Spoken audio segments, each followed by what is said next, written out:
प्रतिमा अब क्षेत्र में आस्था का केंद्र बन गई है। डिजिटल मीडिया एवं प्रिंट मीडिया में 2 दिनों से छाई इसकी खबर ने पड़ोसी देश नेपाल सहित आसपास के सीतामढ़ी, दरभंगा आदि जिलों में फैल गई। भगवान विष्णु की इस प्रतिमा को तत्काल ग्रामीणों ने बरहम बाबा स्थान में स्थापित किया और उसकी पूजा अर्चना शुरू कर दी है। अब जबकि वहां काफी संख्या में लोग पहुंचने लगे हैं, जिससे वहां का नजारा मेला सा दिखने लगा है। रोजाना काफी संख्या में लोग दर्शन के लिए पहुंच रहे हैं। पिछले शनिवार को सूचना मिलने पर बीडीओ वैभव कुमार, सीओ राम कुमार पासवान, थाना अध्यक्ष गया सिंह बैरवा गांव पहुंचकर जायजा लिया।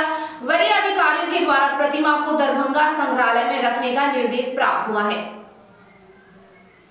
तो ग्रामीणों ने इसका यह कहते हुए विरोध कर दिया कि जब यह प्रतिमा महज 1 फीट नीचे जमीन से मिला है, गांव के लिए आस्था का केंद्र है, प्रतिमा कहां स्थापित करना है, इसका निर्णय गांव वाले मिलकर बैठकर आपस में तय करेंगे। रात में ग्रामीण का बैठक बुलाया और उस बैठक में निर्णय लिया गया कि हम एक भव्य मंदिर का निर्माण करेंगे। मूर्ति को किसी सूरत पर नहीं लेने देंगे, मूर्ति कहीं नहीं जाएगा, यहीं अगल बगल में स्थापित किया जाएगा। पदाधिकारी को कहा कि हम लोग आपसी बैठक कर लेंगे। आज हमारे प्रतिनिधि मनोज सिंह ने बैरवा पहुंचकर वहां उपस्थित ग्रामीण हीरा प्रसाद से पूछा कि पदाधिकारियों ने प्रतिमा को दरभंगा संग्रहालय में रखने का निर्देश दिए हैं, इस पर आप लोगों ने क्या निर्णय लिया है। तो उन्होंने बताया कि ग्रामीणों ने गांव में लगभग 1 करोड़ की लागत से भव्य मंदिर बनाकर प्रतिमा को स्थापित करने का निर्णय लिया है। ग्रामीण के सहयोग से यह टारगेट बना है कि कम से कम 1 करोड़ हम लोग खर्चा करेंगे इसमें मिनिमम, और ज्यादा जहाँ तक हो, लेकिन 1 करोड़ हम लोग मंदिर बनाने में खर्च करेंगे। यह सामूहिक रूप से निर्णय हुआ है समाज का। रोजाना 5 से 10 हजारों की संख्या में श्रद्धालु भगवान विष्णु की दर्शन करने को आते हैं। 1000 के लगभग अभी तो एक दिन में 5000 तक लोग आते हैं। ज्यादा 5000 से ज्यादा है। आज तो अप्रत्याशित भीड़ है। मान रहे हैं तो आप 25 किलोमीटर 30 किलोमीटर। दरभंगा जिले के कमतौल से आए श्रद्धालु ने बताया कि हम लोगों को इसकी सूचना डिजिटल मीडिया से मिली। 30 किलोमीटर यहाँ तक आदमी आ रहे हैं, 30 किलोमीटर का भी आ रहे हैं, 300 किलोमीटर भी आए हैं और हम लोग भगवान विष्णु की दर्शन करने आए हैं। अपराध के सबसे घातक रूप साइबर क्राइम अब बड़े-बड़े शहरों से निकलकर छोटे-छोटे शहर होकर ग्रामीण इलाकों में भी पैठ बनाने लगा है। हाल के कुछ दिनों में मधुबनी जिले के विभिन्न जगहों से कई ऐसे मामले सामने आए हैं, जिससे सहज अंदाजा लगाया जा सकता है कि साइबर अपराधियों ने मधुबनी जिले में अपनी पैठ जमा ली है। दर्जनों साइबर क्राइम की घटनाएं होने के बावजूद अब तक एक भी मामले का उद्भेदन नहीं होने से लगता है अपराधियों के हौसले अब इतने बुलंद हो गए हैं कि अब साइबर क्राइम के जरिए लूट हजारों के बदले लाखों में भी होने लगी है। मधुबनी जिले में साइबर क्राइम के जरिए बैंक खाते से अब तक की सबसे बड़ी घटना झंझारपुर से सामने आई है, जहां बीते 12 मार्च को साइबर अपराधियों ने पंजाब नेशनल बैंक के खाते से 1,56,600 रुपए उड़ा लिए। पीड़ित खाता धारक झंझारपुर थाना क्षेत्र के मझौरा गांव निवासी सुधीर नारायण शाह के द्वारा 20 मार्च को पुलिस में इसकी शिकायत दर्ज कराई गई। दर्ज प्राथमिकी के अनुसार बीते 12 मार्च को दोपहर में एक मोबाइल से एक अज्ञात व्यक्ति का सुधीर नारायण शाह के मोबाइल पर फोन आया और खुद को कृषि विभाग के अधिकारी बताकर उनके पीएनबी बैंक खाते में किसान सम्मान निधि की राशि डालने की बात कही। जब खाता धारक को किसी अज्ञात व्यक्ति के नंबर से बैंक खाते के बारे में फोन आने पर शंका हुई, तो उन्होंने कुछ ही देर बाद पीएनबी बैंक के कस्टमर केयर में फोन कर सबसे पहले अपना एटीएम बंद करवाया, फिर बैंक पहुंचकर खाते में रकम की जाँच कराई। उस समय तक उनके बैंक के खाते से राशि सुरक्षित बताया गया, जिसके 1 घंटे बाद मोबाइल पर एसएमएस के जरिए खाते से रुपए निकासी हो जाने की सूचना मिली। साइबर अपराधियों के फोन आने के बाद करीब 2.5-3 घंटे तक लाख प्रयास के बावजूद खाता धारक अपने बैंक खाते से साइबर क्राइम के जरिए अब तक की सबसे बड़ी राशि उड़ाने से नहीं रोक पाए, जबकि खाता धारक ने वह सब प्रयास जरूर किया जो एक जागरूक व्यक्ति को करना चाहिए था। सबसे पहले बैंक के कस्टमर केयर में सूचना दी, फिर एटीएम को बंद कराया और बाद में बैंक के खाते की जांच भी कराई। इसके बावजूद खाते से राशि उड़ा लिए गए। अग्नि सुरक्षा घर घर तक कार्यक्रम के तहत स्थानीय अग्निशमन कार्यालय पर 1 दिवसीय जागरूकता कार्यक्रम का आयोजन किया गया। अनुमंडल स्तरीय आपदा पूर्व तैयारी को लेकर आयोजित कार्यक्रम में अनुमंडल के चारों प्रखंड झंझारपुर, अंतराठाड़ी, मधेपुर और लखनऊ के जनप्रतिनिधियों ने हिस्सा लिया, जहां नुक्कड़ नाटक के माध्यम से आग लगने पर बचाव से संबंधित जानकारियां दी गयी। कान पकड़ो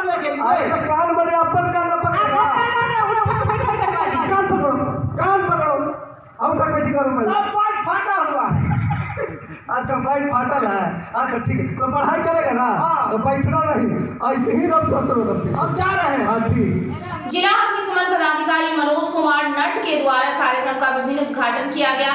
जिला अग्निशमन पदाधिकारी ने जानकारी देते हुए कहा कि आने वाले 2 से 3 महीने अग्निकांड को लेकर काफी संवेदनशील माना जाता है। आज का कार्यक्रम नुक्कड़ नाटक था, जिसका मुख्य उद्देश्य था ग्रामीण क्षेत्रों में और इस अनुमंडल के अंतर्गत जितने भी नागरिक हैं उन लोगों को आग की आपदा पूर्व तैयारी, अग्नि सुरक्षा घर घर तक तथा आग से राहत और बचाव कैसे करें, इसके क्या दुष्परिणाम हैं, इसे कैसे बचा जा सकता है, इन सारी चीज़ों पर नुक्कड़ नाटक के माध्यम से लोगों को प्रशिक्षित करने का प्रयास किया गया।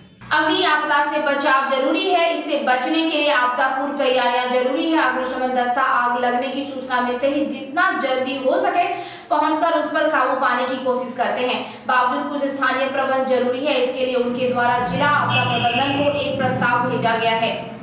सरकार अग्नि से बचाव, राहत और सुरक्षा के लिए काफ़ी संवेदनशील है और सरकार के ही अंतर्दृष्टि और भावनाओं के अनुरूप हम लोगों के एजेंसी के रूप में और अपने महासमादेष्टा के नेतृत्व में हम ये सब कार्यक्रम का आयोजन कर रहे हैं। इसमें मॉक ड्रिल भी है, इसमें फायर ऑडिट भी की जा रही है और यदि कहीं आग की घटना की सूचना मिलती है तो हमारे कर्मी और पदाधिकारी बिना समय गंवाए तत्क्षण जाकर गाड़ियों से वहाँ पर फायर फाइटिंग के कार्य करते हैं और बहुत सारे परिणाम भी सामने आए हैं, अच्छे कार्य हुए हैं, जिसके तहत सभी पंचायतों में अग्नि समिति का गठन किया जाएगा। पंचायत के मुखिया, इसके अध्यक्ष, सरपंच, सचिव और गांव के ही गणमान्य लोगों के साथ एक फायर कर्मी सदस्य होंगे। सरकार की एजेंसी के रूप में हम लोग आम जनों तक इसको पहुंचाने का प्रयास कर रहे हैं। आप देख रहे हैं मेरे अधिकारी हैं या कर्मी हैं। आयोजित कार्यक्रम में सूचना एवं जनसंपर्क विभाग की ओर से कलाकुंज संस्था कलाकारों ने नुक्कड़ नाटक के जरिए अग्नि से बचाव के बारे में जानकारी देकर लोगों को जागरूक किया। मधवापुर प्रखंड के साहरघाट हनुमान मंदिर परिसर में भाजपा मधवापुर मंडल कार्य समिति की बैठक आयोजित कर नव मनोनीत विधान पार्षद घनश्याम ठाकुर का भव्य स्वागत किया गया। कार्यकर्ताओं ने मिथिला परंपरा के अनुसार पाग दोपटा और माला पहनाकर स्वागत किया। इस मौके पर कार्यकर्ताओं को संबोधित करते हुए विधान पार्षद श्री ठाकुर ने कहा कि मधुबनी को आत्मनिर्भर मधुबनी बनाने की दिशा में सार्थक प्रयास किए जाएंगे। देश में हम भारत को आत्मनिर्भर बनाएंगे, बिहार को आत्मनिर्भर बनाएंगे और मधुबनी भी आत्मनिर्भर होगा।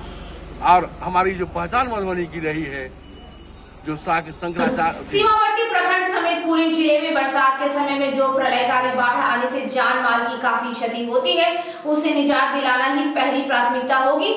और इस आपदा को वरदान के रूप में बदलने के लिए जहां से मधवापुर के द्वारा समूह 10 नदी। उसके बाद विधान पार्षद श्री ठाकुर ने वरिष्ठ समाजसेवी सह राजनीतिक कार्यकर्ता डॉक्टर जीवकांत झा के आवास पर जाकर कुशल क्षेम पूछकर उन्हें सम्मानित किया। मधवापुर प्रखंड क्षेत्र के पिहवारा पंचायत के सुबरौली गांव में श्री हनुमत प्राण प्रतिष्ठा महोत्सव सह 9 दिवसीय श्री राम कथा ज्ञान महायज्ञ का समापन हो गया। ग्रामीणों के द्वारा आयोजित कार्यक्रम में कथा वाचक बाल व्यास ओम प्रकाश शास्त्री जी महाराज लगातार 9 दिनों तक कथा वाचन करते हुए उन्होंने कहा कि ईश्वर भक्ति से विमुख होकर चलने वाले लोगों के कार्य में हमेशा बाधाएं आती है। सत्य के मार्ग पर चलने वाले मनुष्यों की श्री राम की कृपा से बिगड़े हुए कार्य भी बनकर पूर्ण हो जाते हैं। हनुमान जी बोले जो हमें प्यास लगी है जल पिलाओ। आगे काल में ये कहा जो ये कमंडल ले ले, जबकि 1 नंबर का जो साधु होगा उसका आसन और वासन अपने साथ होता है। जयनगर अनुमंडल कार्यालय परिसर स्थित सामुदायिक प्रशिक्षण भवन के सभाकक्ष में होली और शबे बारात पर्व के मद्देनजर एएसपी डॉक्टर सौरसमन की अध्यक्षता में शांति समिति की बैठक हुई। बैठक में उपस्थित गणमान्य लोगों के द्वारा सुझावों को रखकर कहा गया कि मंचले बाइकर्स गैंग और डीजे एवं मंचलों पर कार्रवाई होनी चाहिए। अस्पताल प्रशासन भी अलर्ट रहे और अन्य सुझावों को बैठक में रखा गया। अधिकारियों ने संबोधित करते हुए कहा आपसी सौहार्द शांतिपूर्वक और भाईचारे के साथ पर्व को मनाएं। कोविड-19 के मद्देनजर होली और शबे बारात बारात पर्व घर पर ही मनाएं। होली के दिन चयनित स्थलों पर ही मांस, मछली और मुर्गा की बिक्री होगी और 11 बजे तक ही क्षेत्र में बिक्री होगी। कोविड के मद्देनजर मास्क का उपयोग जरूर करें और इससे बचने के उपाय को अपनाएं। यातायात के नियमों का पालन कर वाहन चलाते समय हेलमेट और मास्क का उपयोग जरूर करें। क्षेत्र में सीसीटीवी कैमरे निरंतर चालू रखे जाएंगे। अफवाह फैलाने वालों और हुड़दंग करने वालों पर कार्रवाई की जाएगी। मेरा और एसडीएम का मेरा हो सकता है यहाँ से जाने के मुताबिक है, तो इसलिए अच्छे से मनाएं, ठीक है, और अच्छा है। पर्व के दिन भी प्रशासन गश्त लगाते रहेंगे। असामाजिक तत्वों और पर्व में व्यवधान डालने और नियमों का पालन नहीं करने पर सख्ती से कार्रवाई की जाएगी। पर्व के बाद भी हुड़दंग करने वालों पर चिन्हित कर कार्रवाई होगी समेत कई आवश्यक दिशा निर्देश दिए। एएसपी डॉक्टर सौरभ सुमन के द्वारा पर्व के मद्देनजर क्षेत्र के चौकीदारों को भी विशेष दिशा निर्देश दिए। सीमावर्ती क्षेत्र जयनगर थाना के विभिन्न चौक चौराहों पर जयनगर थाना पुलिस के द्वारा सघन वाहन और कोविड के मद्देनजर मास्क चेकिंग अभियान चलाया गया। वरीय अधिकारियों के दिशा निर्देश पर सुरक्षा को ले हेलमेट और यातायात नियमों के पालन एवं कोविड के पुनः बढ़ते संक्रमण को देखते हुए सघन मास्क जांच अभियान चलाया गया। पुलिस अधिकारियों के द्वारा स्थानीय शहीद चौक एवं वाटरवे चौक के समीप चलाए गए इस अभियान के क्रम में दुपहिया समेत अन्य वाहन चालकों समेत अन्य लोगों के बीच यातायात नियमों का पालन करने और कोरोना से बचाव हेतु मास्क का उपयोग करने और इसके उपायों को अपनाने हेतु जागरूकता अभियान भी चलाया जा रहा है। सघन वाहन चेकिंग अभियान के तहत कई वाहन चालकों से नियमों का पालन नहीं करने पर जुर्माना भी वसूला गया। सीमांचल क्षेत्र जयनगर के अनुमंडल मुख्यालय स्थित रेलवे स्टेशन परिसर में ट्रेनों से आए यात्रियों की पुनः कोरोना के मद्देनजर जांच प्रारंभ की गई। देश के कई राज्यों में कोरोना मामले की संख्या में लगातार वृद्धि को देखते हुए स्वास्थ्य विभाग और रेलवे प्रशासन सतर्कता अपनाते हुए देश को विभिन्न शहरों से बिहार को आने वाली सभी एक्सप्रेस ट्रेनों में यात्रा करने वाले रेल यात्रियों की कोरोना जांच किया जा रहा है। जयनगर रेलवे स्टेशन परिसर में ट्रेनों से आए यात्रियों की अनुमंडल अस्पताल प्रशासन के चिकित्सकों और कर्मियों के द्वारा कोरोना जाँच की जा रही है। नई दिल्ली से जयनगर चलने वाली स्वतंत्रता सेनानी सुपरफास्ट एक्सप्रेस से आए रेल यात्रियों की कोरोना जांच की गई। रेल थानाध्यक्ष मोहम्मद मुजम्मिल ने बताया कि जयनगर अनुमंडल अस्पताल के चिकित्सक डॉक्टर आफ्ताब आलम एवं स्वास्थ्य कर्मियों के सहयोग से देश के अन्य राज्यों से आए रेल यात्रियों को कोरोना टेस्टिंग किट के माध्यम से कोरोना यात्रियों की जाँच की गयी। थानाध्यक्ष ने बताया कि लगभग 3 दर्जन की संख्या में आए रेल यात्रियों की जांच की गई, सभी नेगेटिव पाए गए। यह अभियान आगे भी जारी रहेगा। सभी यात्रियों को कोरोना से बचाव को ले मास्क पहनने और इससे बचने के उपाय को भी अपनाने की अपील की गई। बेनीपट्टी में महिला सशक्तिकरण को बढ़ावा देने हेतु बीजेपी के महामंत्री लाल गोविंद झा के आवासीय परिसर में उच्चैठ मंडल कार्यकर्ताओं की एक बैठक आयोजित की गई, जिसकी अध्यक्षता जटाशंकर भंडारी एवं संचालन लाल गोविंद झा ने की। इस अवसर पर मुख्य अतिथि के रूप में महिला मोर्चा की जिलाध्यक्ष खुशबू मिश्र भी उपस्थित रही। कार्यक्रम में उच्चैठ मंडल की महिला मोर्चा के महामंत्री पद पर कंचन मिश्रा का मनोनयन किया गया। जिलाध्यक्ष खुशबू मिश्रा द्वारा कंचन मिश्रा का पार्टी में स्वागत कर पार्टी के प्रति महिलाओं को अधिक से अधिक जोड़ने की अपील की गई। मौके पर मंडल महामंत्री लाल गोविंद झा, मंडल अध्यक्ष नरेश यादव, रेखा देवी, नूर आलम, सुकेश्वर राम सहित उच्चैठ मंडल के अन्य कार्यकर्ता मौजूद थे।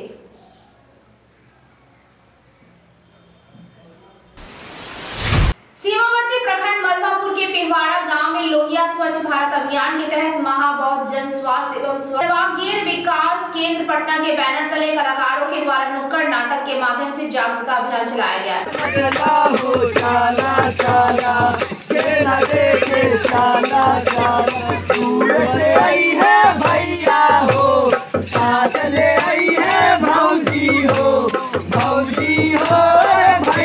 टीम लीडर सौरभ पांडे के नेतृत्व में मुखिया पट्टी में नुक्कड़ नाटक के जरिए खुले में शौच नहीं करने के लिए जागरूक। नली है कि गली में नली है कुछ पता ही नहीं चलता, सारा नली का पानी भैया उहे गली में बह रहा है, तो ऐसे में धोती उठाइए के न चलेंगे।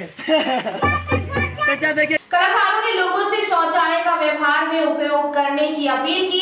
इस मौके पर मौजूद क्षेत्र संख्या 4 के जिला पार्षद श्रवण कुमार यादव ने भी लोगों को खुले में शौच नहीं करने के लिए प्रेरित किया। सीमावर्ती क्षेत्र जयनगर में मां अन्नपूर्णा कम्युनिटी किचन विगत 50 दिनों से अनवरत जरूरतमंदों तक खाना पहुंचा रही है, जिसका मकसद सड़क किनारे, रेलवे स्टेशन पर व शहरी क्षेत्र में भूखे लोगों को खाना उपलब्ध कराना है। पिछले 250 दिनों में एक भी दिन ऐसा नहीं हुआ जिस दिन भूखों का खाना नहीं दिया गया।